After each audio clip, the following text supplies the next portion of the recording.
शिव की करुणा, कृपा, उनकी दया, उनकी उदारता, जो ये पवित्र पावन शिव महापुराण की कथा नवरात्रि के पावन अवसर पर नागपुर नगर के इस पवित्र प्रांगण में आप और हम श्रवण करने के लिए बैठे हैं। विजयदशमी के दिन समर्पित की गई शमी का एक पत्ता, महादेव को अगर एक शमी का पत्ता विजयदशमी के दिन समर्पित कर दिया जाता है तो जिंदगी में कभी वैभव और धन की कमी नहीं आती। उसी तरह इस हृदय को शिव तत्व में समाहित कर कर रखना, समाहित। शिव महापुराण की कथा में आज चतुर्थ दिवस है। चतुर्थ दिवस की कथा आज यहाँ प्रारंभ हुई है। भक्ति और मुक्ति का साधन शिव महापुराण की कथा, जो संपूर्ण जीवन में एक आनंद की अनुभूति कराते हैं। पहले कथा में एक बार कहा था, आप लोगों के स्मरण में होगा, कि राम कथा मनुष्य को जीना सिखाती है। हमें जिंदगी कैसे जीना है, हमें जीवन कैसा जीना है, यह राम कथा सिखाती है। भागवत कथा हमारी मृत्यु कैसे हो, हमारा अंतिम का क्षण, हमारा आखिरी का क्षण कैसा हो, ये श्रीमद् भागवत कथा सिखाती है। और शिव महापुराण की कथा हम अपने जीवन को जीते जी, हम अपने जीवन को, अपने कार्य को करते हुए, अपने कर्म को करते हुए भगवान की अविरल भक्ति को कैसे प्राप्त कर सकते हैं, ये शिव महापुराण की कथा सिखाती है। कथा के पंडाल में पहुंच जाना एक अलग विषय है। कथा के पंडाल में पहुंच गए एक अलग विषय, पर कथा के पंडाल में पहुंचकर कथा का रस तत्व अपने जिंदगी में उतारना, ये एक अलग विषय। शिव महापुराण की कथा कहती है, शिव का दर और शिव का घर जाते रहना चाहिए। शंकर भगवान के मंदिर, शंकर भगवान की चौखट पर शंकर भगवान को एक लोटा जल समर्पित करने, शिव के द्वार, शिव की चौखट तक जाते रहना चाहिए, जाना चाहिए।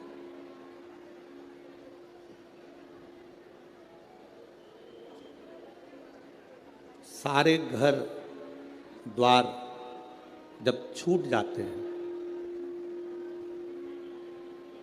अंत समय में जब हमारा घर, परिवार, दरवाजा, द्वार सब छूट जाता, तब उस समय पर इस शरीर में से प्राण भी छूट जाते हैं, शरीर में से प्राण भी निकल जाते हैं। अकेला शरीर, ये बॉडी, ये शरीर पड़ा रहता है। फिर इस शरीर को शंकर के दरवाजे तक लोग लेकर जाते हैं, शिव के द्वार तक लेकर जाते हैं।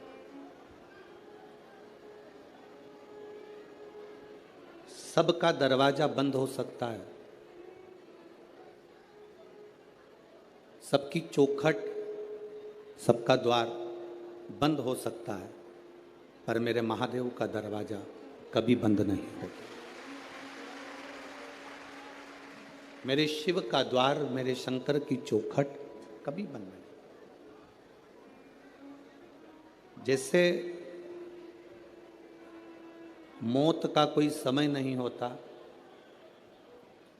मृत्यु का कोई समय नहीं होता, शिव महापुराण की कथा कहती है, वैसा ही भगवान शंकर की भक्ति का कोई समय नहीं होता।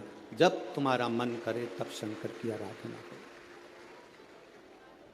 शिव कथा कहती है, सबके दरवाजे, सबके द्वार बंद हो सकते हैं, सबकी चौखट बंद हो सकती है, सबका द्वार बंद हो सकता है, पर मेरे महादेव का दरवाज़ा कभी बंद नहीं होता, मेरे शंकर की चौखट कभी बंद नहीं होती, मेरे शिव का द्वार कभी बंद नहीं होता। बैकुंठ में दरवाजा है, ब्रह्मलोक में दरवाजा है, इंद्रलोक में दरवाजा है, पितृलोक में दरवाजा है, पर कभी किसी ने सुना कि कैलाश पर दरवाजा है? कैलाश पर दरवाजा है क्या? नहीं, कठिन। शंकर के दरवाजा नहीं, कैलाश पर कोई द्वार नहीं है, कैलाश पर कोई दरवाजा नहीं है। किसी ने महाकाल बाबा से पूछा, देवाधिदेव महादेव से पूछा कि वैकुंठ में दरवाजा लगा हुआ है, इंद्रलोक में दरवाजा लगा है, ब्रह्मलोक में दरवाजा लगा है, केवल एक कैलाश ऐसा है जहां पर दरवाजा नहीं लगा है। आप भी अपना दरवाजा क्यों नहीं लगवा लेते? आप भी द्वार क्यों नहीं लगवा लेते? भगवान शंकर ने कहा, माता और पिता एक ऐसे होते हैं जो कभी भी दरवाजा लगाकर नहीं सोते हैं। बुजुर्ग माता पिता अपना दरवाजा खोल कर सोते हैं कि कौन से बेटे को, कौन सी बहू को, कौन से पोते को, कौन सी बेटी को, किसको हमारी कब जरूरत पड़ जाए तो हमारा दरवाजा खुला के खुला रहे। ये द्वार बंद ना किया जाए। माता पिता का जैसे कमरा, माता पिता का घर, माता पिता का द्वार बंद नहीं होता। बेटा कैसा भी हो, पिता उसको गले से लगाता ही, वो पिता है। एक पिता के दो पुत्र हैं। एक पुत्र ने कहा कि पिताजी मुझे तुम्हारे साथ में नहीं रहना है, मुझे मेरी जायदाद का हिस्सा दे दो। मैं आपके साथ रहना नहीं चाहता, मेरी जायदाद का, मेरी प्रॉपर्टी का हिस्सा दो, मुझे यहां से जाना। पिताजी ने बेटे को समझाया कि जायदाद का हिस्सा लेकर करेगा क्या, बर्बाद हो जाएगा, मत ले हिस्सा। नहीं नहीं, मुझे चाहिए। पिता ने जायदाद का हिस्सा दे दिया। अपनी प्रॉपर्टी के 3 हिस्से करे, एक अपने छोटे बेटे को, एक अपने बड़े बेटे को। एक हिस्सा पिता ने अपने पास में रखा। छोटा बेटा जायदाद का हिस्सा लेकर शहर चले गया।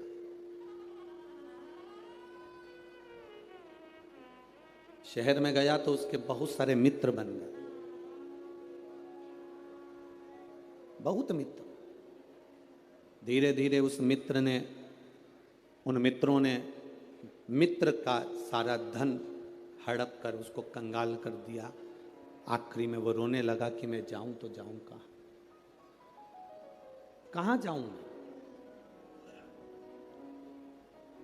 उसने सोचा कि अब तो पिताजी से मैं अपनी प्रॉपर्टी का हिस्सा भी ले आया, पिताजी से मेरी जायदाद का हिस्सा ले आया, मैं कहां जाऊंगा। पर उसने सोचा एक बार पिताजी के पास चलते हैं। 8 साल के बाद बेटे को बाप की याद आई, पिता की याद आई। 8 साल के बाद, और बेटे को याद आई, पिता के पास में गया। पिताजी खेत में काम कर रहे थे, फसल लगा रहे थे। बेटे ने देखा पिताजी फसल लगा रहे हैं। पिता की दृष्टि बेटे पर पड़ गई। पिता दोनों हाथ फैला लिया बेटा आकर अपने पिता के गले से लग गया। बेटे ने कहा, पिताजी मेरी पूरी प्रॉपर्टी सब समाप्त हो गई, मेरा धन पूरा चले गया, आप मुझे चिल्लाएंगे नहीं? पिता कहते हैं, धन चले गया कोई बात नहीं, प्रॉपर्टी चली गई कोई बात नहीं, पर मेरा बेटा मेरे पास आ गया, इससे बढ़कर कोई धन नहीं, इससे बड़ा कोई सुकून नहीं जिंदगी का। मेरे भगवान देवादिदेव महादेव का जो दरवाजा है एक पिता का दरवाजा है, मेरे शंकर का द्वार एक पिता का द्वार है। बेटा कैसा भी हो, बेटा किसी भी तरह का हो, तो भी मेरा शंकर, मेरा उघड़दानी, मेरा त्रिकालदर्शी, मेरा कैलाशी, मेरा अविनाशी, मेरा शिव उसको गले से लगा लेता है। अपने बेटे को वो अपने गले से लगाता है। सारे दरवाजे बंद हो सकते हैं, सारे दरवाजे। जब विपदा की घड़ी आती है, दुख का समय आता है, कष्ट की घड़ी आती है, सब साथ छोड़ देते हैं। कौन किसके साथ गया? आपके मोहल्ले में अगर कोई मरा तो उसके साथ कोई दूसरा मरा, अरे बोलो तो जम के, नहीं हो सके नागपुर में फैशन हो, कोई मरा उसके साथ कोई दूसरा मरा, नहीं मरा। कोई जला तो उसके साथ दूसरा जला, नहीं। किसी का अंतिम संस्कार हुआ तो उसके साथ में कोई उसके परिचित ने कह दिया कि मुझे भी साथ में जला दो, नहीं। किसी के साथ कोई नहीं जाता।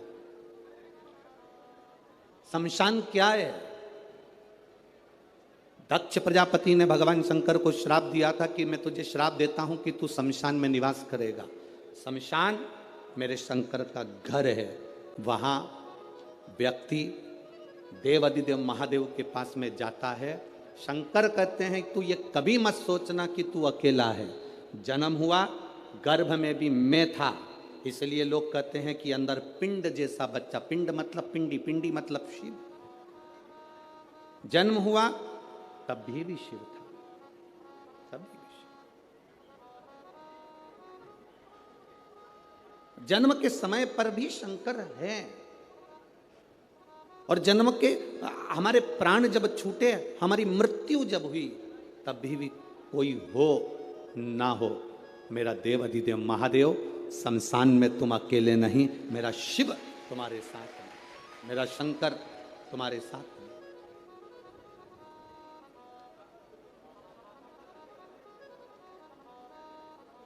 संसार में दो चीजें दो लोगों से नहीं पूछी जाती है। पूरे संसार में दो चीजें दो लोगों से नहीं पूछी जाती है। एक, स्त्री से उसकी आयु नहीं पूछी जाती है। बोलो सही है कि गलत है? संसार में दो चीजें दो लोगों से नहीं पूछी जाती है। एक, स्त्री से उसकी आयु नहीं पूछी जाती है, और दूसरा, पुरुष से उसकी आय नहीं पूछी जाती है। स्त्री से आयु नहीं पूछी, पुरुष से आय नहीं पूछी।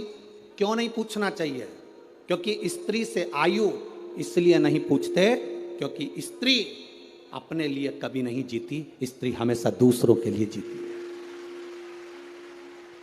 और पुरुष से उसकी आय नहीं पूछते। क्यों नहीं पूछते? क्योंकि पुरुष अपने लिए नहीं कमाता, हमेशा दूसरों के लिए कमाता है, इसलिए इन दोनों से नहीं पूछा जाता। स्त्री से उसकी आयु नहीं पूछी जाती, और पुरुष से उसकी आय नहीं पूछी जाती। आदमी किसके लिए कमा रहा है? सवेरे 8 बजे से दुकान पर बैठता है, रात को 10-10 बजे तक दुकान पर बैठता है, दिन भर मेहनत करता है। आप में से कितने लोग हैं जो दिन भर मेहनत करते हैं तो सोने की रोटी खाते होंगे, चांदी का कटोरा पूरा की पूरा खा जाते होंगे? अगर करोड़पति भी करोड़ों का धन कमा रहा है, गरीबड़ा भी अगर धन कमा रहा है, तो वो 2 रोटी ही खा रहा है। एक भिखारी हमारे दरवाजे पर जब भीख मांगने के लिए आता है, वो भीख मांगने नहीं आता, हमको ज्ञान देने आता है। भिखारी भीख मांगने दरवाजे पर आता है तो हमको ज्ञान देने के लिए आता है। भिखारी यह कहने के लिए आता है, भैया मुझे रोटी दे दो, भैया 2 रुपया दे दो। वो रुपया लेकर रोटी लेकर तुम्हारे दरवाजे के बाहर एकांत में बैठकर रोटी को खाता है। बोलो खाता है कि नहीं खाता? भिखारी जब दरवाजे पर आता है तो ज्ञान देने के लिए आता है, रोटी मांगता है, दरवाजे पर खाता है। दुकानदार के सामने भिखारी जब मांगने के लिए आता है तो वो ज्ञान देने के लिए आता है, दुकानदार से कहने के लिए आता है कि देख मैं भीख मांग कर खाता हूं तो भी समय पर रोटी खाता हूं, और तू दिन भर कमाता है तो भी रोटी तेरे नसीब में नहीं आ पाती। दिन भर कमाता है तो भी रोटी तेरे नसीब में नहीं आ पाती। 10 बजे का टिफिन तैयार है, पत्नी फोन लगा रही है, सुनो भोजन का टाइम हो गया, 11 बज रही है, 11:30 बज रही है, 12 बज रही है, स्वामी भोजन कर लो, स्वामी आओ भोजन कर लो। पत्नी पति को बुला रही, बच्चे बाप को बुला रहे, पापा समय हो गया अभी तक नहीं आए, भोजन करना है, पापा आओ। भाई भाई को कह रहा है, देख फैक्ट्री बाद में चले जाना, दुकान बाद में चले जाना, चल रोटी खा पहले। पत्नी रोटी के लिए बुला रही, बच्चे रोटी के लिए बुला रहे, पर अभी बस 2 ग्राहक और कर लूं इसके बाद आता हूं, 2 फाइल और निपटा लूं इसके बाद आता हूं, 2 काम और कर लूं इसके बाद आता हूं। और हम जिस रोटी के लिए कमा रहे हैं, जिस रोटी के लिए मेहनत कर रहे हैं, जिस रोटी के लिए हम 24 घंटे लगे हैं, मालूम पड़ा वो रोटी धीरे धीरे छूटती चली गई। 10 बजे रोटी खाने वाला 12 बजे खा रहा है, 12 बजे वाला 1:30 बजे खा रहा है। फिर बीमारी हो गई शुगर की, बीमारी हो गई बीपी की। कभी डॉक्टर तुम्हारा परिचित हो तो उससे पूछना कि बीपी और शुगर कैसे होते हैं। समय पर जो भोजन नहीं करता उसको बीपी और शुगर की बीमारी होती चली जाती है। समय पर जो अपनी जिंदगी को नहीं जीता उसको बीमारियां बढ़ती चली जाती है। पूछो कभी।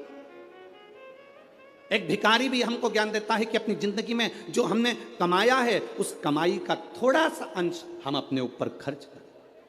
हम कमाई का अंश, इस व्यासपीठ से कभी नहीं कहा आपसे कि आप अपने धन को किसी को दे दो, आप अपने धन को किसी को दान कर दो। हम कभी नहीं कहते इस व्यासपीठ से कि तुम तुम्हारी संपदा उठाकर किसी को दिया ना या किसी को दान करिए आना। हम इतना जरूर कहते हैं कि तुमने जो कमाया है, तुम जो कमा रहे हो उसको अपने ऊपर खर्च जरूर करना, जिससे लगे कि तुमने मेहनत कर कर कमाया तो अपने ऊपर खर्च किया। खर्च किया तुमने। स्त्री से कभी आयु नहीं पूछी जाती, पुरुष से कभी आय नहीं पूछी जाती, क्योंकि स्त्री कभी अपने लिए जिंदगी नहीं जीती। जीती है तो पहले माँ बाप के लिए, माता पिता ब्याह कर कर भेज देते हैं तो पति के लिए, पति के बाद में जब बच्चे आ जाते हैं तो बच्चों के लिए, फिर जीती है तो अपना पोता पोती नाती पंती के लिए। पूरी जिंदगी स्त्री अपने शरीर को अगर संभाल कर रखती है तो दूसरों के लिए रखती है कि मेरे बच्चे सुखी रह लें, मेरा परिवार सुखी रह ले, मेरा परिवार सुखी रहे, मेरे बच्चे सुखी रहें, मेरा कुटुंब सुखी रहे, मेरे रिश्ते सुखी रहें। स्त्री से आयु नहीं पूछी जाती, पुरुष से आयु नहीं पूछी जाती।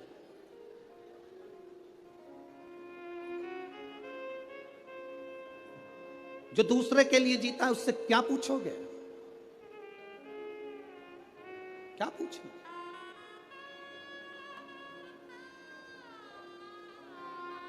शिव कथा कहती है, मेरा भोला बाबा, मेरा शंभू, मेरा त्रिकालदर्शी, कैलाशी, अविनाशी शंकर अमृत नहीं पिए हैं, विष पिया। किसके लिए? दूसरों के लिए। शिव जी ने चंद्र धारण करा, किसके लिए? दूसरों के लिए। शंकर भगवान ने सर्प धारण करा, किसके लिए? दूसरों के लिए।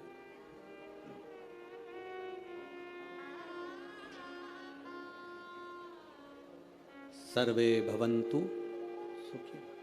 अपने लिए क्या रखा? क्या रखा? पार्वती जी ने पूछ लिया था भोलेनाथ जी से, बाबा आप सारी दुनिया को देते हो, अपने पास कुछ नहीं रखते हो, क्यों नहीं रखते? शिव जी कहते हैं, पार्वती मुझे रखने की जरूरत नहीं है। मैंने जिसको दिया है अगर वो उसका सही उपयोग करेगा तो उसका एक अंश मेरे पास आएगा। अगर उसने सही उपयोग करा तो उसका एक अंश मेरे पास में आएगा, मेरे करीब में पहुंचेगा। अगर वो सही उपयोग कर रहा है तो। आप किस चीज का सही उपयोग कर रहे हो?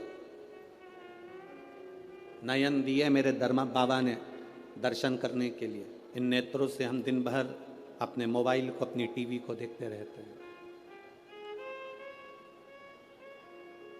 श्रवण दिए भगवान ने कथा को सुनने के लिए, हम इससे कथा श्रवण नहीं कर पाते।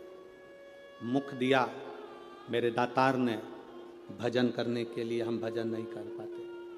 पाँव दिए मंदिर तक जाने के लिए, हम जा नहीं पाते। हाथ दिए जनमानस की सेवा के लिए, हम सेवा नहीं कर पाते। शरीर का प्रयोग करा कहाँ? मुख का प्रयोग करा मदिरा पीने में, शराब के नशे में, गंदे नाली के पानी में। कान का प्रयोग करा निंदा और चुगली और गाली सुनने में। नेत्रों का प्रयोग करा गंदी चीजें देखने में। पाँव का प्रयोग करा गंदी जगह जाने में। हाथ का प्रयोग करा गंदी वस्तुओं को छूने में। हमने प्रयोग करा क्या?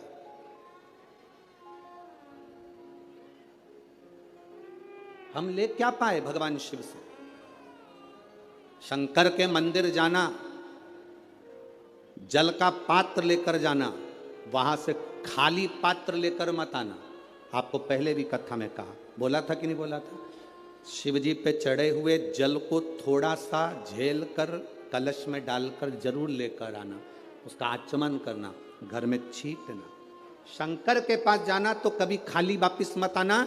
शिव कथा कहती है, अगर आप जल चढ़ाने नहीं भी गए, बिना लोटे के, बिना जल के, बिना बेलपत्र के, बिना धतूरे के, बिना शमी पत्र के, बिना चावल के दाने के भी आप शंकर के पास अगर पहुंच गए हो तो शंकर आपको कभी खाली नहीं भेजता, वो झोली भर कर ही भेजता। शिव भक्ति होती ही ऐसी है। शंकर भगवान की अविरल भक्ति का फल ही यही है। शिव कथा कहती है, भगवान की शरणागति के करीब में जब हम जाएं तो हम भगवान से कुछ मांगे चाहे ना मांगे, वो दिल से देता जरूर है, दिल से देता। आप लोगों से एक बात पूछे क्या? जवाब दोगे? अरे बोलो तेरे नागपुर वालों, पक्का? ठीक है। तुम्हारी आर्थिक स्थिति ठीक है, तुम्हारी आर्थिक स्थिति ठीक हो और मानसिक स्थिति ठीक नहीं हो तो आर्थिक स्थिति का कोई कारण, कोई अच्छा फल होगा क्या? जम के तो बोलो जरा। और अगर तुम्हारी आर्थिक स्थिति ठीक नहीं हो, तुम्हारे पास में धन नहीं हो, ज्यादा गाड़ी बंगला नहीं हो, और तुम्हारी मानसिक स्थिति ठीक हो, तो उसका फल होगा कि नहीं होगा? होगा ना। उसका फल, यही नागपुर की कथा, आज चतुर्थ दिवस की कथा प्रत्येक मानव के जीवन में जानना चाहिए। तुम्हारे घर में धन बढ़े चाहे ना बढ़े, पर तुम्हारा मन और तुम्हारी बुद्धि, चित्त तुम्हारा अच्छा होना चाहिए, तो तुम्हारा धन अपने आप बढ़ जाए। आर्थिक स्थिति ठीक हो और मानसिक स्थिति ठीक नहीं हो तो धन का क्या करोगे? पैसा क्या खाओगे कि डनलप के गद्दे को छाती पे धर के ले जाओगे? क्या करोगे उस धन का? आर्थिक स्थिति से ज्यादा जरूरी है मानसिक स्थिति ठीक होना। मन ठीक नहीं है, दिमाग ठीक नहीं है, बुद्धि ठीक नहीं है, चित्त ठीक नहीं है, तो करोड़ों का धन अलमारी में भरा रहे तो उसका मतलब क्या? क्या मतलब? सारे देवताओं में, 33 कोटि देवी देवताओं में, सारे देवताओं की आर्थिक स्थिति बिल्कुल ठीक है। करोड़ों का धन है, संपदा है, सुख है, वैभव है, सबके पास में वैभव है, सबके पास में धन है। पर मेरे बाबा के पास में आर्थिक स्थिति भी ठीक है और मानसिक स्थिति भी ठीक है। वो दुनिया के मन को अपने कंट्रोल में रखते हैं।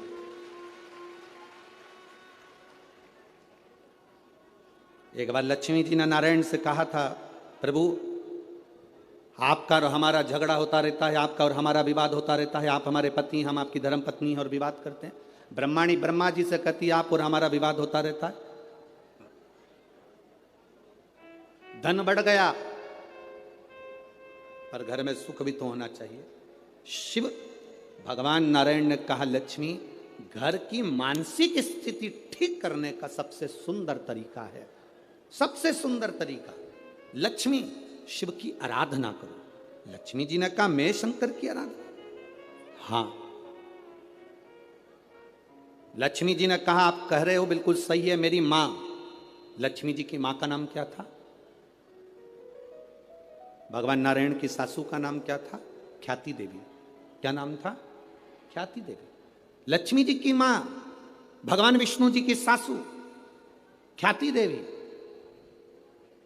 लक्ष्मी जी कहती हैं मेरी मां ने भी मुझे कहा था कि जब मन श्रेष्ठता में ना जाए, मन विचलित हो, मन में चिंता लगी हो, मन विचलितता में हो, तब शंकर भगवान के पार्थिव शिवलिंग का निर्माण कर कर उसकी आराधना करना।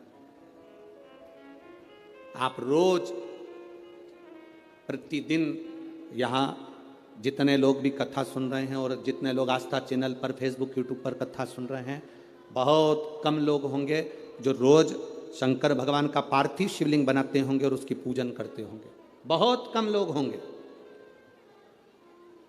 जो पार्थिव शिवलिंग का निर्माण कर कर उसका पूजन करते होंगे, बहुत कम लोग। अगर हम रोज पार्थिव शिवलिंग का निर्माण नहीं कर सकते, हम रोज भगवान शंकर के शिवलिंग का निर्माण कर कर पूजन नहीं कर सकते, तो कम से कम एक काम हम रोज कर सकते हैं, अपने घर से जल ले जाकर शंकर जी को समर्पित कर सकते हैं, जिससे बाबा हमारे हृदय की दशा को जाने। एक कथा आप लोगों ने सुनी होगी, महर्षि वर्तंतु।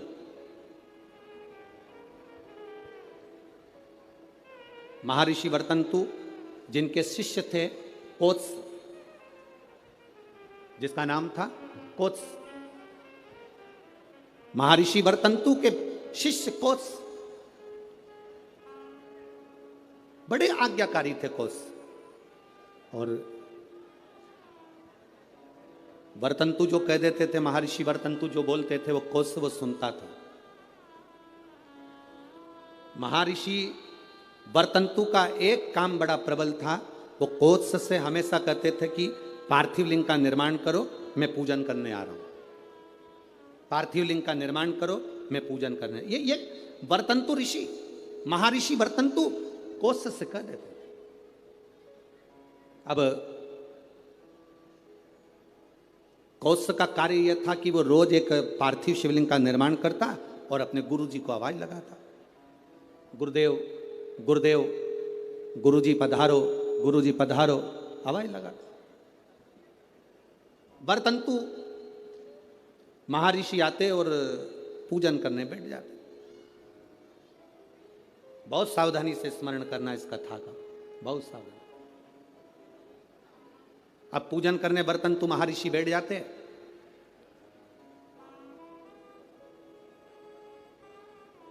एक बार कोत्स भरी निंद्रा में सो रहा था। उसने स्वप्न में क्या देखा कि कोई काले काले से भयंकर दंत वाले आश्रम में प्रवेश कर रहे। अब भयंकर दंत वाले आश्रम में प्रवेश कर। आप जरा विचार करिएगा, ऋषि के आश्रम में, संत के दरवाजे पर, गुरु के दरवाजे पर कोई भयंकर जीव तो आ ही नहीं सकता, क्योंकि गुरु इतना भजन करा होता है कि सन्यासी, गुरु, संत, साधु, सन्यासी, तपस्वी, साधक, उपासक इतना तप करे होते हैं कि ये यम के दूत उनके पास पहुंचते नहीं। पर आज कोत्स ने क्या देखा कि भयंकर मुद्रा वाले, भयंकर दंत वाले, भयंकर विकराल रूप धारे हुए कुछ गण, यम के कुछ गण, यमदूत ये अंदर आ गए। तो कोत्स क्या कर रहा है, उन यमदूतों से पूछ रहा है, तुम कौन हो, कहां आए हो? कहा वर्तंतु के पास में आए। क्यों? बस वर्तंतु के पास में हम पहुंचे उनको लेने के। ओ क्यों? उनको लेने के लिए तो बैकुंठ से पार्षद आना थे, उनको लेने के लिए तो बैकुंठ से विमान आना था, तो तुम उनको लेने कैसे पहुंच गए? उन्होंने तो शंकर की आराधना करी है, उन्होंने तो शिव की आराधना करी है। यमदूतों ने बड़ी सुंदर बात कही, वो आपकी भी बुद्धि में बैठना चाहिए। यहां जितने लोग कथा सुन रहे हैं और जितने आस्था चैनल पर, फेसबुक पे सुन रहे हैं, आपकी बुद्धि में कोत्स की और वर्तंतु की ये चरित्र आपके जीवन में उतरना चाहिए। इन्होंने तो शंकर की आराधना करी है, शिव की भक्ति करी है, यमदूत कहते हैं हम इनको शंकर के दरवाजे तक लेकर जाएंगे, आधा समय ये शिव के द्वार पर रहेंगे और आधा समय हमारे साथ में रहेंगे। कारण क्यों? कहा ऋषिवर गुरुवर जब पूजन करने बैठते थे तो आधा कार्य वो अपने शिष्य से करवा लेते थे। बेटा फूल लेके आना, बेटा आसन बिछाना, बेटा ये सामान लेकर आना, बेटा वो सामान लेकर आना। एक स्त्री एक पुरुष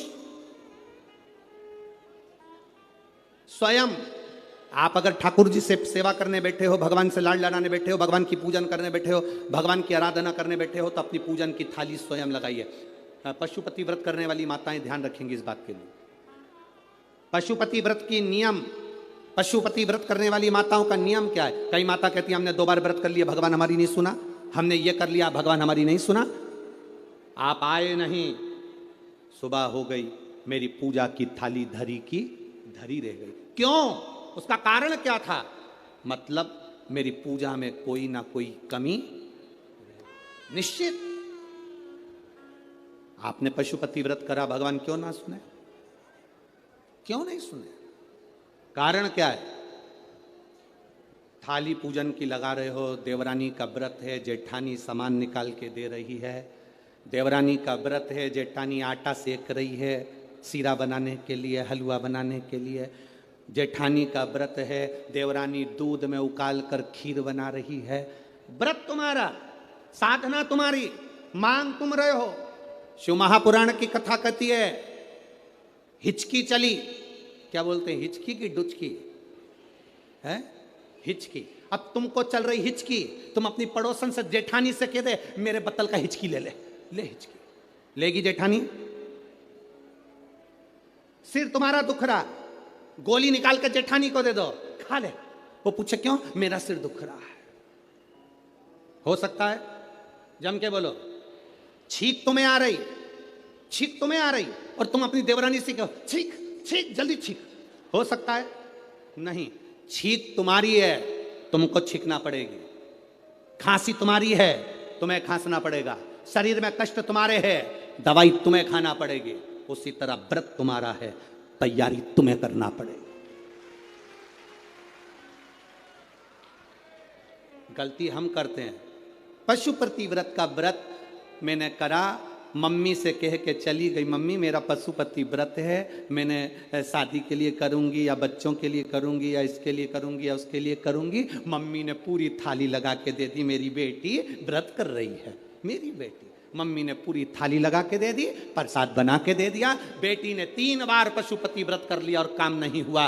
बेटी बाद में कहे कि हमने भी व्रत करा था, हुआ नहीं। उस कारण को समझना। क्या तूने तैयारी करी? तू तो केवल एक सिर की उतार रही है कि महाराज बोला है तो व्रत करना है तो मेरा काम हो जाएगा। पर विचार कर, थाली लगाती तो तेरे अंदर भाव जागता कि मैं महादेव की पूजन की तैयारी कर रही हूँ, चावल रख रही हूँ, बेलपत्र रख रही हूँ, पुष्प रख रही हूँ, एक एक चीज में महादेव जुड़ता तेरे दिल से। मैं महादेव के लिए हलवा बना रही हूँ, मैं महादेव के लिए सीरा बना रही हूँ, मैं महादेव के लिए खीर बना रही हूँ, मैं महादेव के लिए ये कर रही हूँ। हर शब्द में तेरा महादेव जुड़ता तो पशुपति व्रत का पुण्य भी 2 व्रत होते और तीसरे में प्राप्त हो जाता। ये नियम है शिव महापुराण। एक पत्र आया है, देखिए, एक तो पत्र इतने सारे सारे भेज दिए।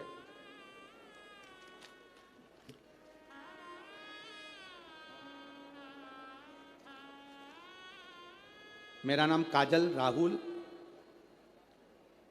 कलाइन, मैं नागपुर से हूँ, डिप्टी सिग्नल चिरखली महाराष्ट्र। कहीं बैठी हों तो हाथ हिला सकती हैं। आप ही हैं? हाँ, बहुत बहुत साधुवाद, बाबा की कृपा पर बनी रहे। गुरुदेव, मुझे बच्चे नहीं थे, संतान का सुख नहीं था, कई साल बीत गए थे गुरुदेव। बच्चों का सुख नहीं, संतान का सुख नहीं।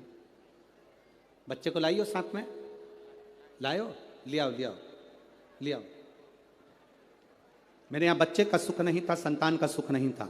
डॉक्टर के हिसाब से संतान का सुख नहीं था गुरुदेव।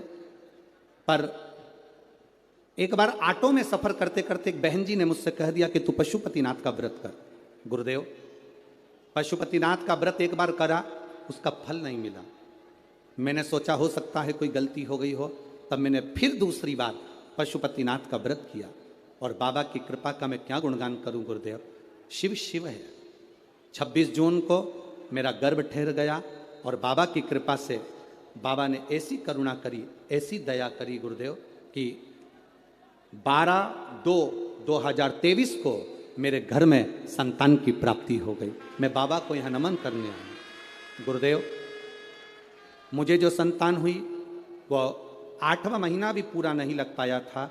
डॉक्टर के हिसाब से बच्चा कमज़ोर होना था, बच्चे में बल नहीं आना था, उसके शरीर में कष्ट रहना था। पर मेरे बाबा ने मेरी लाज रखी गुरुदेव, और 8वां महीना भी चालू नहीं हुआ और जो संतान हुई बाबा की कृपा से पूरी स्वस्थ हुई। उसको मैं लेकर आई हूँ बाबा को प्रणाम करने के लिए। यह शिव तत्व है। ओ घड़ी दयाल शिव तत्व की प्राप्ति। आपका विश्वास, आप पशुपति व्रत कर रहे हो, आप हरतालिका तीज का व्रत कर रहे हो, आप चतुर्थी का व्रत कर रहे हो, आप पंचमी का व्रत कर रहे हो, आप नवरात्रि का व्रत कर रहे हो, आप जिस व्रत को आप कर रहे हो, चाहे पुरुष करे, चाहे स्त्री करे, चाहे नारी करे, चाहे बच्चे करें, चाहे कन्या करे, चाहे बेटी करे, जो करे, उस व्रत में, उस व्रत की मूलता में आपका समर्पण होना चाहिए। उस व्रत की मूलता में आपका समर्पण।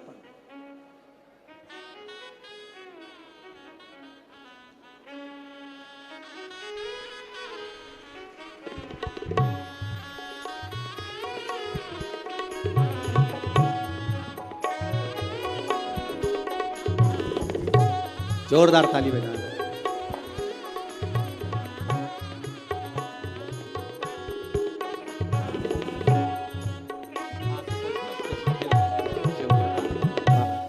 शंभु, कल कथा का विराम दिवस रहेगा।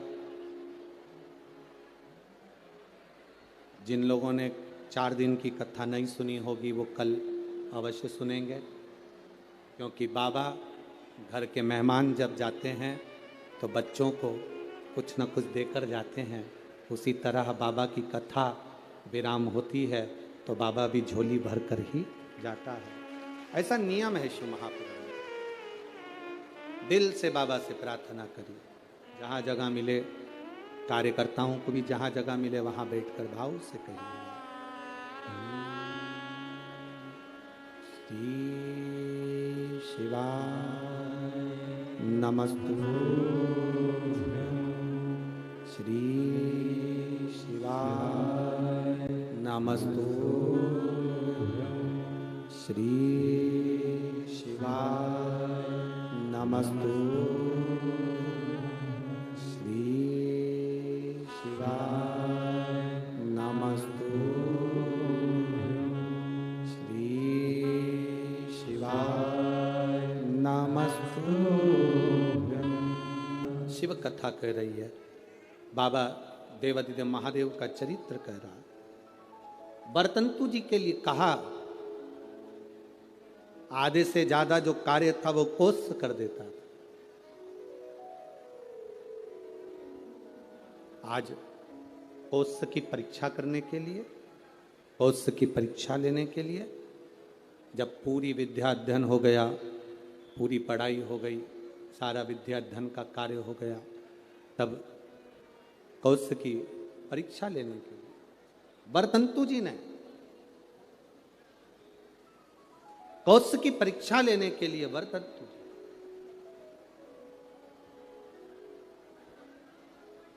एक बात अपने शिष्य कौश के सामने कहे, कौश तुमने मुझसे विद्या अध्ययन करी है,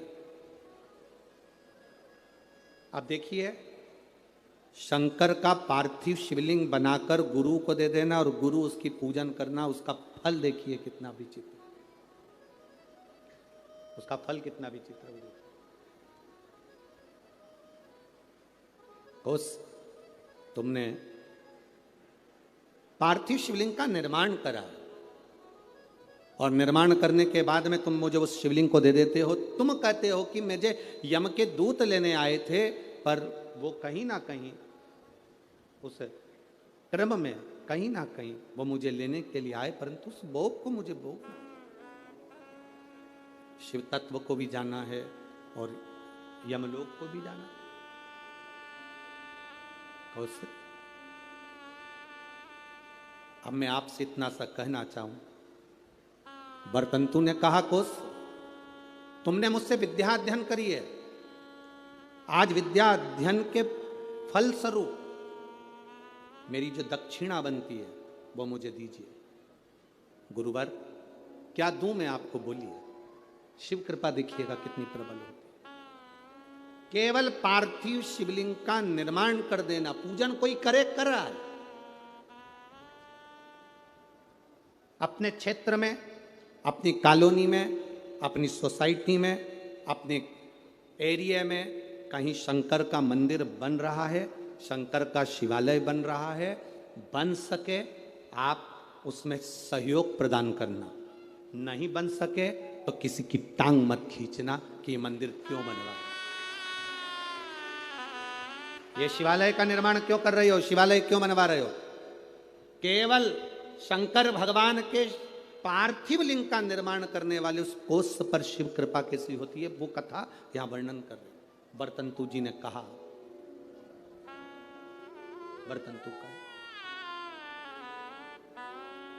अब बरतंतु ने कहा कोष, एक कोष, मैंने जो तुमको विद्याध्ययन कराया उसकी दक्षिणा। कोष ने कहा गुरुवर ये पूरा जीवन आपके लिए है, ये पूरी जिंदगी आपके लिए, आप बताइए क्या दे सकता हूं, क्या प्रदान करूं मैं, आप बोलिए। कोष तूने मुझसे विद्या अध्ययन करी है, 14 करोड़ सोने की मुद्रा मेरी विद्या अध्ययन जो तूने करी उसके फल स्वरूप तुझे देना पड़ेगा। कितनी करोड़? 14 करोड़।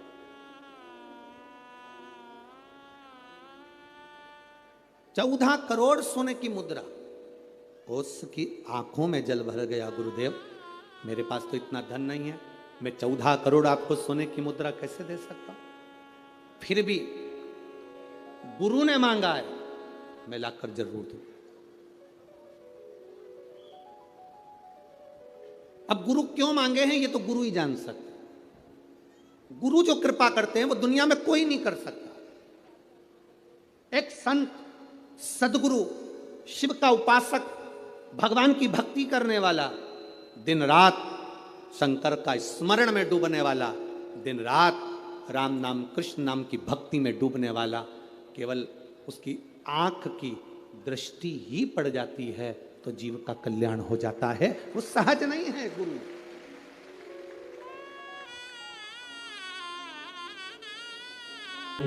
ये गुरु क्या कृपा करता है ये किसी को नहीं मालूम पड़ता। एक चेला, उसकी बहन की शादी गुरुजी से करा, गुरुजी मेरी बहन की शादी में जाऊं? जा। गुरुजी मेरी बहन की शादी है। गुरुजी ने कहा जा। गुरुजी मेरी बहन की शादी है। गुरुजी ने कहा जा। अब चेला जाने लगा तो गुरुजी ने कहा देख वो सामने एक झोले में अनार रखे हैं, ले जा। चेले को इतना गुस्सा आया, करोड़ों का धन गुरुजी के पास, क्या छाती पे बांध के मरेगा? इतना बड़ा मठ, इतना बड़ा मंदिर, इतनी प्रॉपर्टी, सारी दुकानें, सब कुछ। गुरुजी ने कहा वो अनार रखे हैं झोले में, ले जा। ठीक है। चेला कुछ नहीं बोला, अनार लेकर चले गए। रास्ते में जाते जाते चेला जंगल में पहुंचा। वहां के नगर का जो राजा था वो बीमार पड़ गया। नगर के राजा बीमार पड़ा तो उसको जो दवाई देना थी वो अनार के रस में देना थी। पूरे मार्केट में देखा तो अनार नहीं मिला, वृक्षों पर अनार नहीं मिला। सैनिक ढूंढते ढूंढते जंगल में पहुंच गए, इसके झोले में अनार मिला। इसने इनसे अनार मांगे, उसने कहा नहीं ये मेरे गुरुजी ने दिया है मेरी बहन की शादी के लिए, मैं नहीं दे सकता। जबरदस्ती अनार लिए, उसको बंदी बनाकर राजा के महल में ले गए। राजा को दवाई दी, राजा ठीक हो गए। राजा ने कहा अनार कहाँ से आए? ये लड़का है ना, ये बालक, इसके पास से। बेटा तुम्हारे पास अनार कहाँ से आए? मेरे गुरुजी ने दिए थे, मेरी बहन की शादी में जा रहा हूँ, मेरे गुरु ने दिया।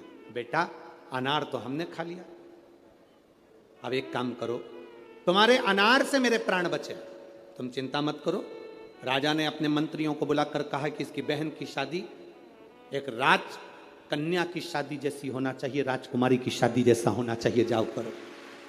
राजकुमारी की जो शादी होती है इसकी बहन की शादी वैसी होना चाहिए, राशि ठाट से बहन की शादी करी जाए। अंबार पीतांबर रतन माणिक मोती सोना चांदी हीरा पन्ना सब लगाया गया,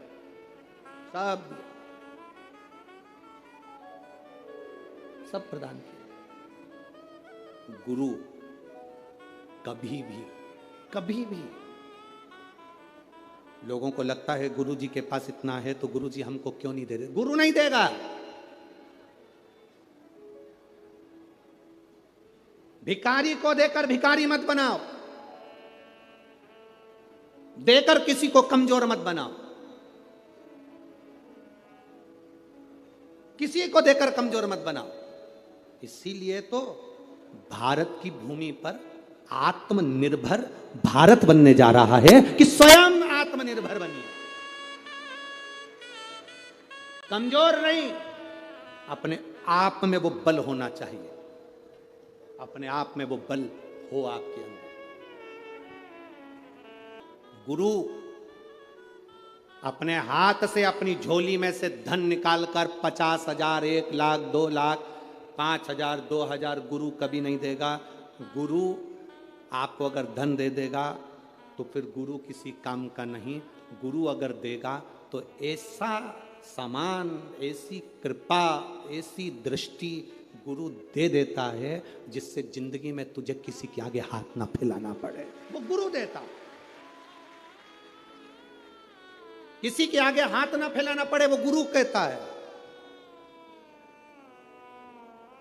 आज तक इस व्यासपीठ से आपको कभी भभूति दी? अरे बोलो जम के। कोई बेल दी, कोई नारियल दिया, कोई सामान दिया? नहीं। इस व्यासपीठ से केवल एक बात कही कि शंकर के मंदिर जाना, एक लोटा जल चढ़ाना, उसके दरवाजे जाते रहोगे वो तुमको छोड़ेगा नहीं और तुम्हारी जिंदगी को सार्थक कर देगा। बिना भभूति, बिना बेल, बिना नारियल के भी ये दुनिया के पत्र ये भरे पड़े हुए हैं और इससे दुगने ये नीचे रख, उससे दुगने ये बिना भभूति के और बिना पत्र, बिना नारियल के और बिना बेल, ये पत्र जिसमें केवल और केवल तुम्हारा भरोसा और तुम्हारा विश्वास और उसके सिवाय कुछ भी नहीं।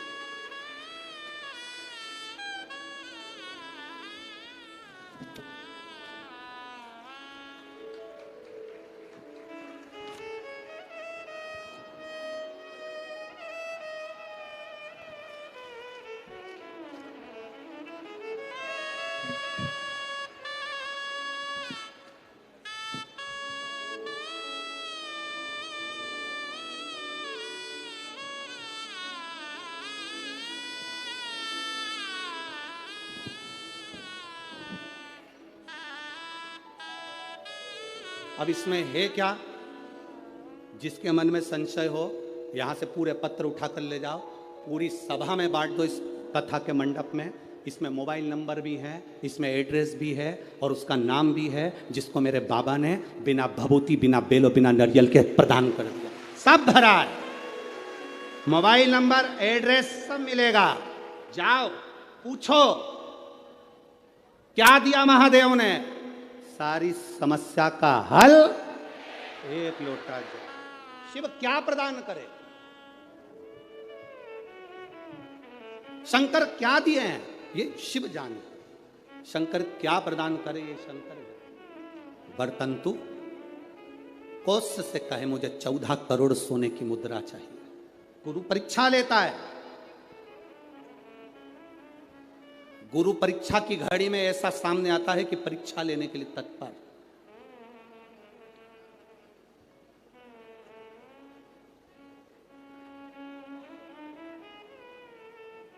ली परीक्षा, 14 करोड़ सोने की मुद्रा। कौश गया तुरंत राजा रघु के पास में।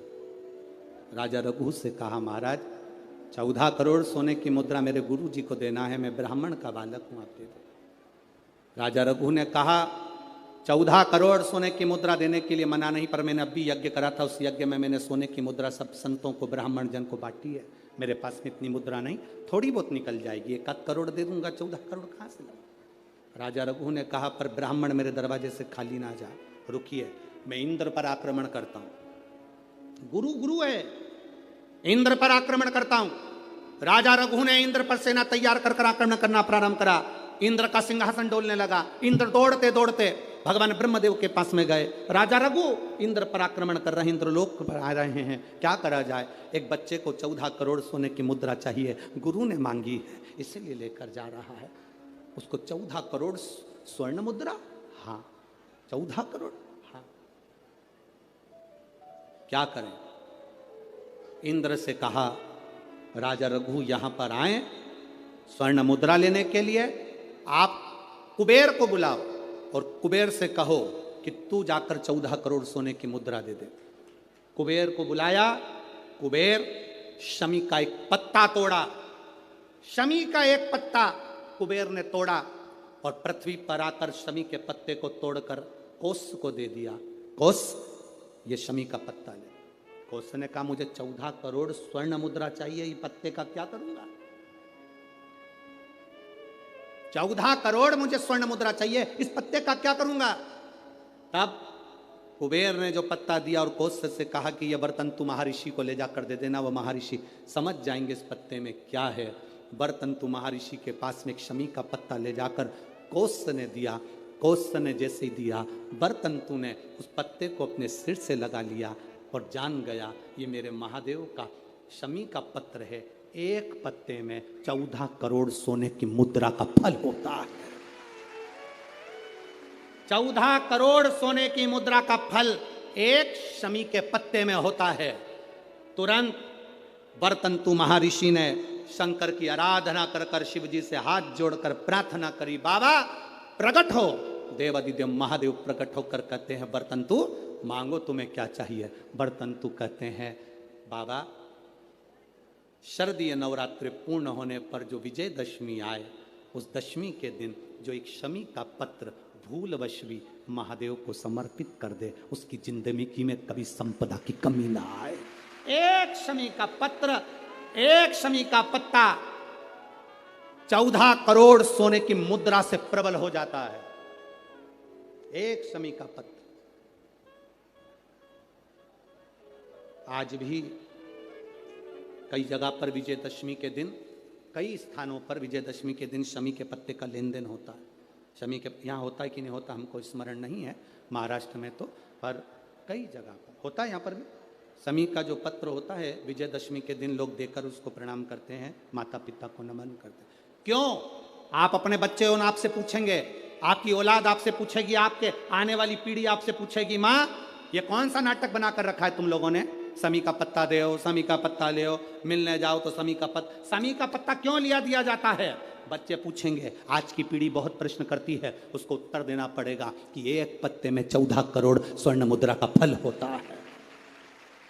एक शमी के पत्र में आज के बच्चे जो प्रश्न करेंगे उसका उत्तर देने के लिए तुम्हें तैयार रहना पड़ेगा। उस उत्तर को तुम्हें देना पड़ेगा कि ये शमी का पत्र विजयदशमी पर क्यों लेन देन किया जाता है, शमी का पत्र क्यों शिव के मंदिर में जाता है, शमी के पत्र की मूलता क्यों होती है, इसको समझाना।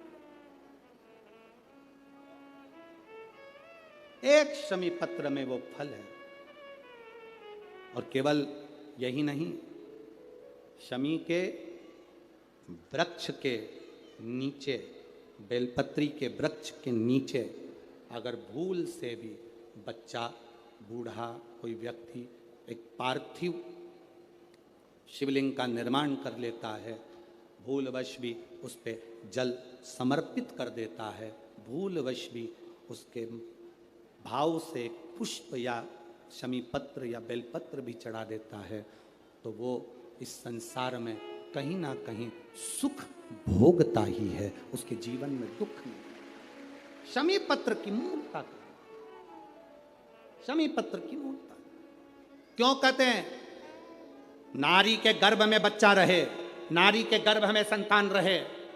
डॉक्टर कह रहे हैं वो संतान विकलांग हो सकती है, डॉक्टर कह रहे हैं कि वो संतान मानसिक विकलांग हो सकती है, डॉक्टर कह रहे हैं वो संतान बेकार हो सकती है। पत्र है, देखिए ये तो मनी प्लांट का पत्ता है? मनी प्लांट का है कि और काय का है? पत्र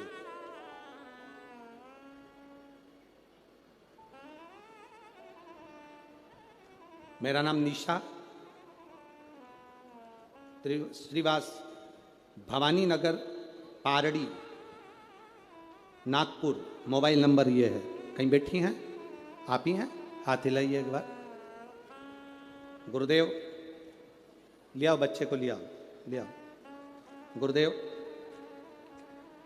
शादी 2014 में हुई थी। शादी के बाद कोई संतान का सुख नहीं हुआ। टेस्ट भी करवाया तो भी बच्चा नहीं हुआ। डॉक्टर के हिसाब से संतान के सुख का कोई क्रम नहीं दिखा। सारी जगह घूम कर आए पर औलाद नहीं हुई। खूब गोदियां भरवाई पर औलाद नहीं हुई। गुरुदेव, परिवार के किसी व्यक्ति के कहने पर बाबा का पशुपति व्रत किया और बाबा के पशुपति व्रत के साथ में सफेद आंकड़े की जड़ का प्रयोग किया। बाबा ने कृपा करी। गुरुदेव, संतान गर्भ नहीं ठहरा। फिर सीहोर गए, बाबा कुबेरेश्वर महादेव को प्रणाम करा। वहाँ का कंकर उठा कर ले आए, उसी को पूजन करते, बाबा से प्रार्थना करते। वापिस से सफेद आंकड़े की जड़ को हमने बदला, फिर बदला। बाबा की कृपा से गर्भ ठहर गया। डॉक्टर ने तो कहा था कि तुम्हारे गर्भ में बच्चा नहीं, कोई पत्थरी हो गई है। जांच में फिर गठान हो गई। गठान से जांच करते करते डॉक्टर ने कहा कि तुम्हारे गर्भ में बच्चा है पर यह पूर्ण तरह से स्वस्थ नहीं है। इस बच्चे को गिरा देना चाहिए, इस बच्चे को निकाल देना चाहिए। यह बच्चा ठीक नहीं है, यह बच्चा श्रेष्ठ नहीं है। 10 वर्ष के बाद जिसकी गोद भरी हो गुरुदेव, वो बच्चा कैसे गिरा दे? हमने भी बाबा से प्रार्थना करी और बाबा से प्रार्थना कर कर आपने एक शमी पत्र का वर्णन किया था। वो शमी के पत्ते को हमने बाबा को समर्पित करा। वही पत्ता हमारी धर्म पत्नी के पास में रहा और बाबा की कृपा से जो संतान हुई, डॉक्टर ने कहा यह बच्चा पूरी तरह से स्वस्थ है, इस बच्चे में कोई खराबी नहीं। यह बच्चा पूर्ण तरह से स्वस्थ है, इस बच्चे में कोई तकलीफ नहीं। 10 साल के बाद औलाद हुई है गुरुदेव। और 10 साल के बाद 2014 में संतान का विवाह हुआ था। उसके बाद से संतान सुख नहीं था। यह शिष्य कृपा, उदारता, उसकी करुणा, उसकी दया होती ही ऐसी।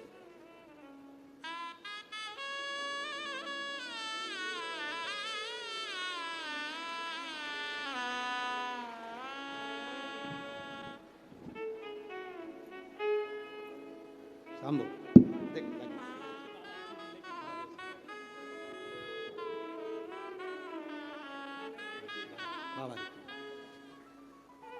शिव कृपा। पत्र में लिखा, डॉक्टर कह दिए थे कि इसको निकाल दो, ये बच्चा ठीक नहीं है। शमी पत्र का एक भाव कोई साधारण नहीं होता। सबसे दृढ़ है आपका भरोसा, सबसे दृढ़ है आपका विश्वास। और जब विश्वास पक्का होता है तो मेरा बाबा भी देने में कमी नहीं रखता, देने में कमी नहीं रखता। बड़े भाव से बाबा से निवेदन, प्रार्थना, दिल से, आनंद से, भगवान शिव से अपने मन की बात भाव के साथ कहिएगा।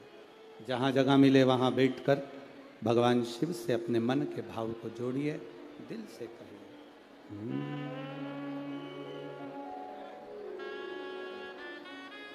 श्री शिवाय नमस्तु। श्री शिवाय नमस्तु। श्री शिवाय नमस्तु। श्री शिवाय नमस्तु। श्री शिवाय नमस्तु। शिव कथा कह रही है महाराज। वर्तंतु ने एक शमी पत्र से जीवन का एक आनंद बता दिया। आप भी प्रयास करो, विजयदशमी के दिन एक शमी पत्र बाबा देवादिदेव महादेव को समर्पित करो। भगवान शंकर को शमी पत्र, बेलपत्र सुख देने वाले। जैसे तारकासुर को मारने के लिए भगवान षडानंद कार्तिकेय प्रकट होते हैं, गंगा जी के जल से 6 रूप बालक प्रकट, कृतिकाओं ने उसका पालन पोषण किया, 6 को 1 कर दिया, उसका नाम कार्तिकेय होगा। कार्तिकेय बाबा ने तारकासुर का संहार किया, तारकासुर को मारा। एक बात बहुत अच्छे से अपने अंदर उतार कर रखिएगा,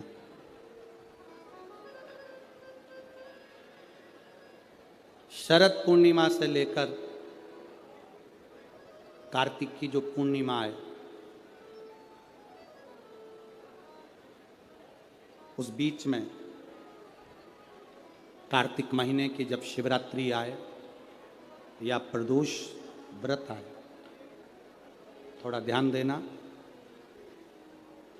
ये उन लोगों के लिए है जो 1 रुपये कमाते हैं, सवाया खर्च होता है, घर में जिनके संपदा जुड़ती नहीं, बीमारियों में पैसा ज़्यादा जाता हो, या कहीं ना कहीं तकलीफें अपनी ज़िंदगी में आती है, उसके लिए शिव आराधना कार्तिक महीने की थोड़ा ध्यान से श्रवण करें। कार्तिक के महीने में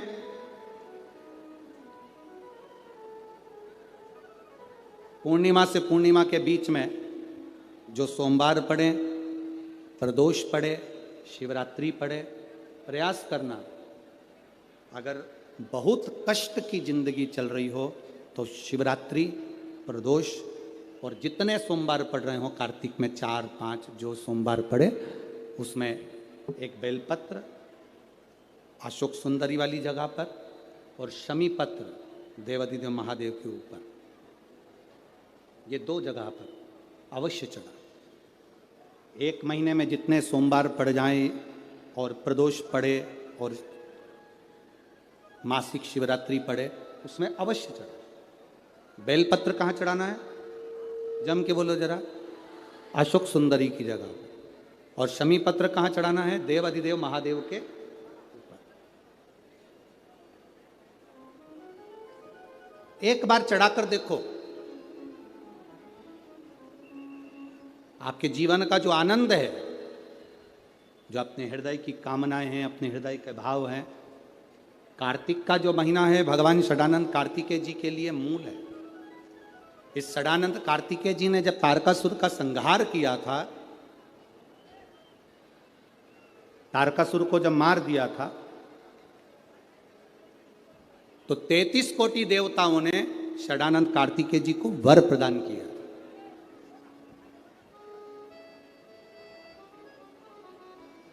कार्तिकेय जी को वर प्राप्त हुआ।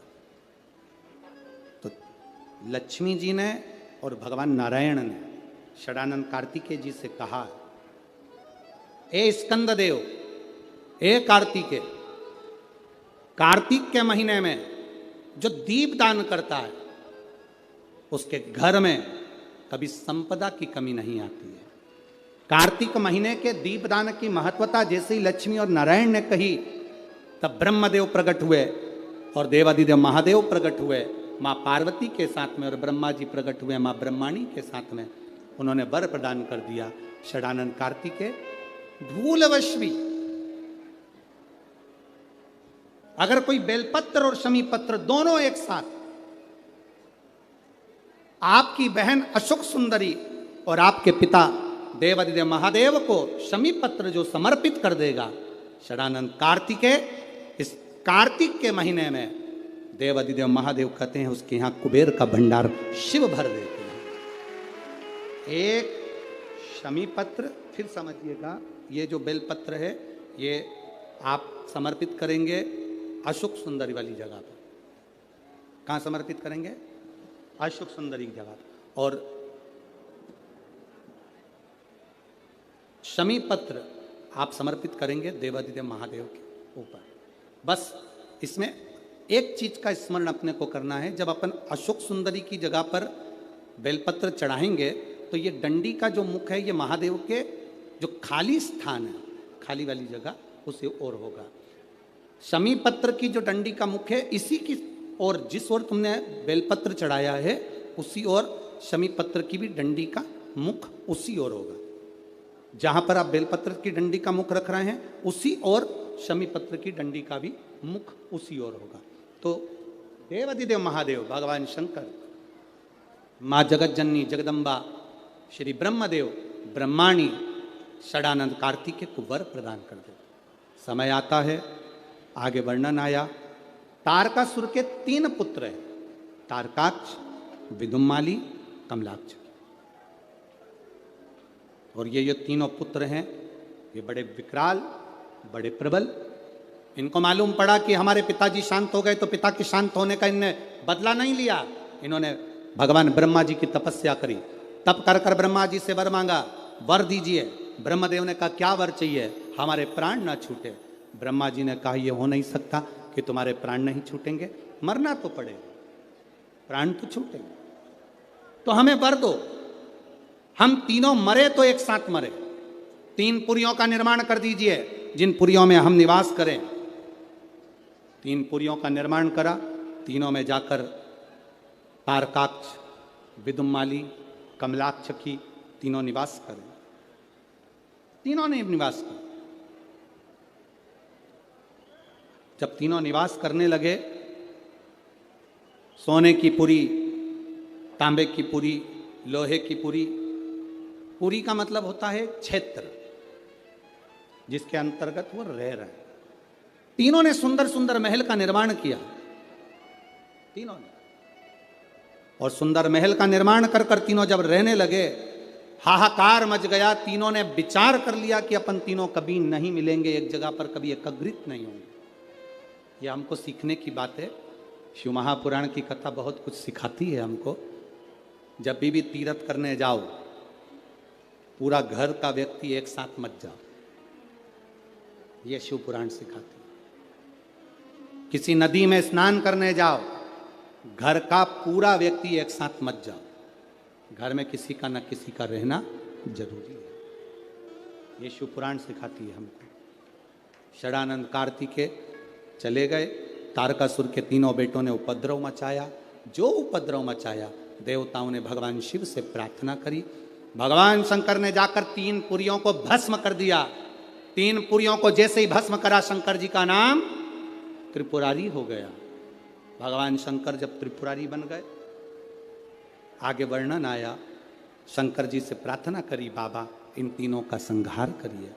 देवाधिदेव महादेव ने देवताओं से कहा कि तुम सब पशु बन जाओ और मैं तुम्हारा पति बन जाता हूं। भगवान एक बड़े नंदी का रूप धारण कर लिए और भगवान शिव ने एक बड़े नंदी का रूप धारण कर कर देवताओं से कहा तुम पशु बनो। देवता पशु बनकर भागने लगे, भगवान शंकर पीछे पीछे उनके भागने लगे। देवताओं से भगवान शंकर ने कहा पशु बनकर जाना, तीनों पुरियों में प्रवेश कर जाना, तीनों पुरियों के राजाओं को एक जगह इकट्ठा कर लेना, मैं उनका संहार कर दूंगा। तीनों पुरियों के राजा एक जगह एकत्रित हो गए।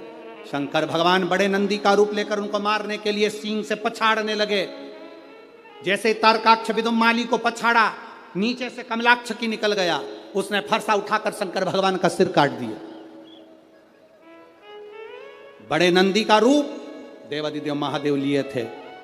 जैसे ही पशु भगवान पशुपति बनकर जो गए थे, उनका जो सिर कटा वो नेपाल में जाकर गिर गया, धड़ केदार में जाकर गिर गया, तो केदारेश्वर हो गए। और शीश गिरा नेपाल में तो पशुपति नाथ, भगवान शिव पशुपति नाथ।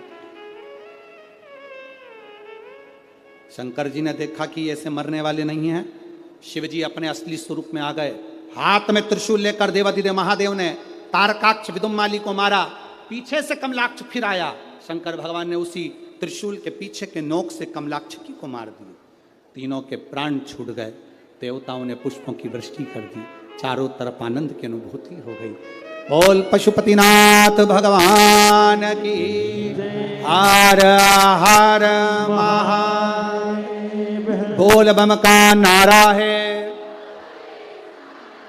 सारी समस्या का हल शिव तत्व की प्राप्ति हो गई। जानकर देवताओं ने आनंद पाया। भगवान शंकर जी ने पाशुपत्य अस्त्र और पाशुपत्य व्रत दोनों को प्रकट किया। क्या क्या चीज प्रकट करी? जम के बोलो जरा। पाशुपत्य अस्त्र और पाशुपति व्रत। पशुपति व्रत की विधानता कही। 5 सोमवार का व्रत, पूजा की थाली जो लगती है वो शाम को भी वही जाती है। 6 दिए, प्रसाद का भाग, मंदिर में जाकर 3 हिस्से होना, 6 दिए को रखकर 5 दिए प्रज्वलित करना, 3 हिस्से प्रसाद के हो जाएं तो 2 हिस्सों को छोड़ देना मंदिर में, 1 हिस्से को, और जो बिना जला हुआ दिया है उसको वापिस अपनी थाली में रख लेना। बाबा से प्रार्थना कर कर 6ठे नंबर का जो दिया लेकर गए हो अपने घर के दरवाजे में राइट हैंड प्रवेश करते हुए सीधे हाथ की ओर बैठकर घर की ओर मुख कर कर दिए को जला देना। ऐसे भोजन करते समय सबसे पहले बाबा का जो प्रसाद लाए हो उसे खा लेना। ऐसे 5 व्रत होते हैं। 5वें व्रत में जब पूरा व्रत होए तब श्रीफल भेंट और कुछ भी 108 दाने चावल के हों, फूल हो, पंखड़ी हो, पत्ती हो, बाबा को समर्पित। बाबा से प्रार्थना, बाबा मैंने आपके पशुपति व्रत करे हैं, स्वीकार करना बाबा। पशुपति व्रत के चलते चलते 5 व्रत के अंदर अगर कभी जिंदगी में अपने क्षेत्र में शिव महापुराण की कथा 200-300 किलोमीटर दूर भी हो रही हो तो एक बार सुनकर जरूर आना। बाबा आपके मन की मुराद को पूर्ण जरूर कर देगा। आप में से भी कई माताओं के पशुपति व्रत होंगे, हैं, कईयों के होंगे, और उस बीच में आपको ये 5 दिन की शिव महापुराण की कथा में 1 दिन की भी अगर कथा मिली है तो समझना कि बाबा की कृपा आप पर हुई है। ये शिव तत्व। 5 पशुपति व्रत का महत्व। गणेश जी महाराज का विवाह रिद्धि सिद्धि के साथ हो रहा है। जिन्होंने 5 दिन की कथा ना सुनी हो, कल की कथा बाबा से प्रार्थना कर कर श्रवण करिए, भाव के साथ सुनिए। रिद्धि सिद्धि भगवान गणेश जी के गले में जयमाला पहना रही हैं, जोरदार ताली बजाएं। गणेश जी महाराज रिद्धि सिद्धि के गले में जयमाला पहना रहे हैं। रिद्धि सिद्धि वापिस माला को निकाल कर श्री गणेश जी महाराज के गले में दी है। गणेश जी ने अपना दोनों हस्त कमल रिद्धि सिद्धि के कंधे पर रखा है। बोल गणेश जी महाराज की हर हर महादेव।